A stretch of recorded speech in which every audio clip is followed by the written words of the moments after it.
Well, good morning, ladies and gentlemen, and welcome to Grumman Polish YouTube channel. And today we're going to look at a Yankee exhaust. This is from an early model Yankee exhaust with the great big exhaust pipe that goes out the back of the cowling, not the front.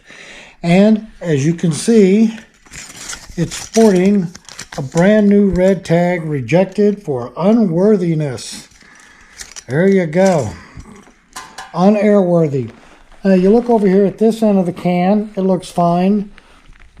These all look okay. No deformation in the can. So far, so good. So we would like to ask you please subscribe, hit the like button, and hit the notify to stay current with our content.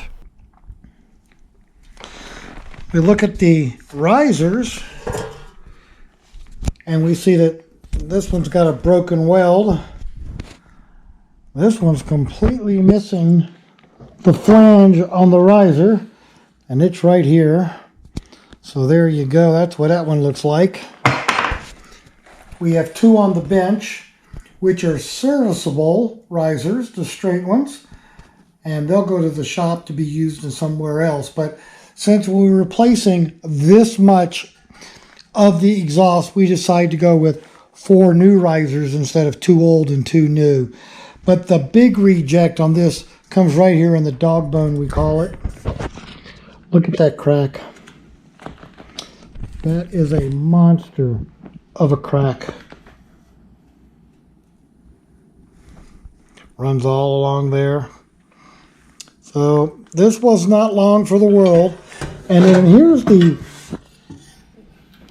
tail on this.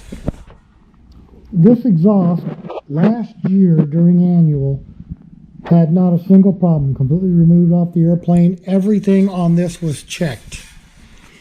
It's set for a year after being only flown a little over 3 hours. And then when it was checked, this is what we found. So you can go in just a year, my friends, from having a perfectly good exhaust to one that sports a brand new red tag. So, ladies and gentlemen, we hope you found all this useful and informative. Thanks so much for watching, and I hope you're having fun flying your Grumman today.